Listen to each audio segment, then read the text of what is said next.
Suspect na ang turing sa dalawang dating pulis na iniuugnay sa pagkamatay ng beauty pageant contestant na si Geneva Lopez at nobyo niyang Israeli na si Yitzhak Cohen.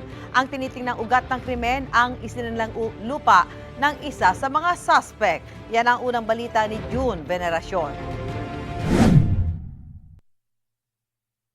Sa quarry site na ito sa Capas, Tarlac, nagtapos ang 2 linggong paghahanap sa beauty pageant contestant na si Geneva Lopez at kanyang Israeli boyfriend na si Yitzhak Cohen.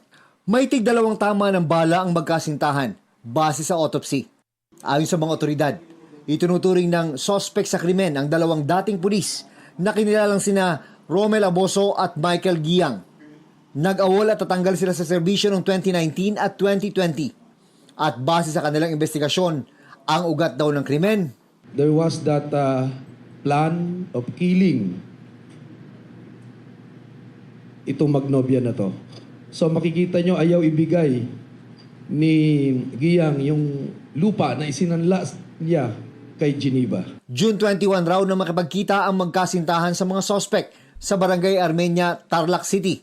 Pinalabas daw na nagsanlang suspect na meron siyang buyer ng lupa.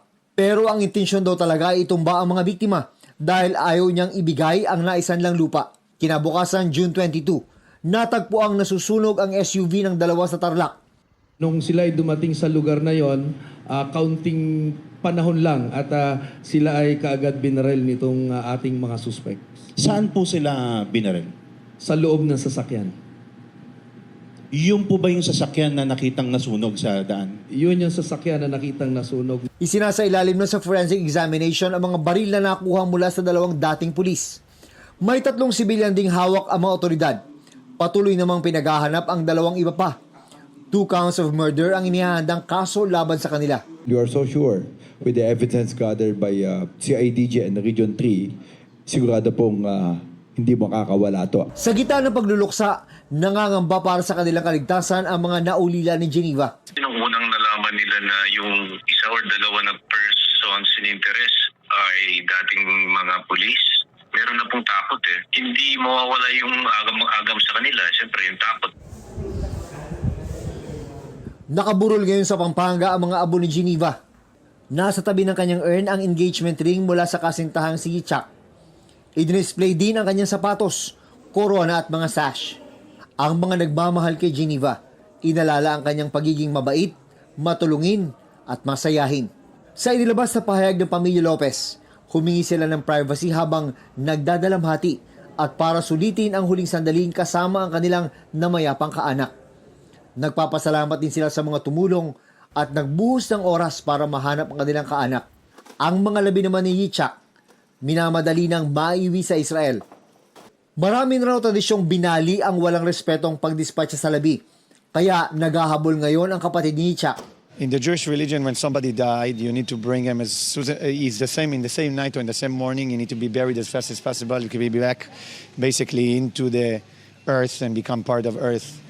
This is the normal tradition. My brother, unfortunately, was killed and put in already in the earth, and now we took him out again as fast as possible to put him back again. This is the Jewish religion, the tradition. Dadalhin muna raw ito sa Pasay kung saan ito ikakahon.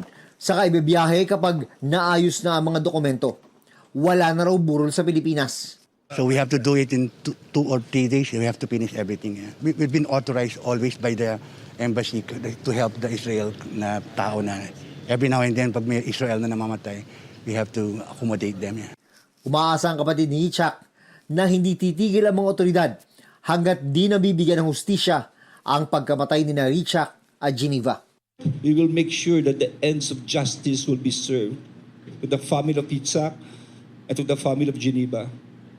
Talagang ang hustisya ay kakamitin natin na ito at talagang ipapakulong natin, mabubulok sa kulungan itong mga taong ito. Ito ang unang balita. June Veneracion para sa GMA Integrated News. Mga kapuso, para una ka sa mga balita, mag-subscribe sa GMA Integrated News sa YouTube. Sa mga kapuso abroad, subaybayan niyo po kami sa GMA Pinoy TV at sa www.gmanews.tv.